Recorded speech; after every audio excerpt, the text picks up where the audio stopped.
ஜக்காத்தை நிறைவேற்ற உம்ரா போகிறதுக்கு எப்படி ஆசையோ, காபத்துல்லா கண்ணால் பார்க்கணும் எப்படி ஆசையோ, ஜக்காத்தில் நான் பணம் கொடுக்கணும் ஆசை.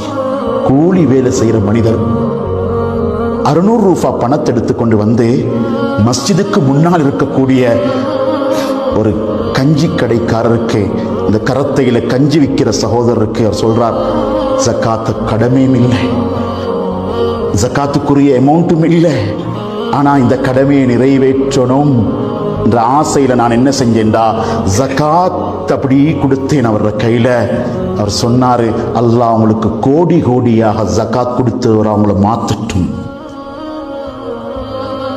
ஏழைட கண்கள் துவாக்கள் லேசில்ல சகோதரர்களே, மலக்குடைய துவாவை விட பவரானது. தேவையோட வந்து நிற்பாங்க, தேவையோட வந்து நிற்பாங்க. அன்புக்குரியவர்களே, அல்லாஹ்வுடைய நல்லடியார்களே, அவர் சொல்றார், ஹஜரத் சத்தியமா சொல்றேன் அவருடைய துவா கபூல் ஆகிச்சு. எங்களுடைய டிஸ்ட்ரிக்ட்லே என்ன விட ஜக்காத் கொடுக்கிற அதிகமா வேற யாரும் இல்லைன்னு சொன்னார், வேற யாரும் இல்லைன்னு சொன்னார்.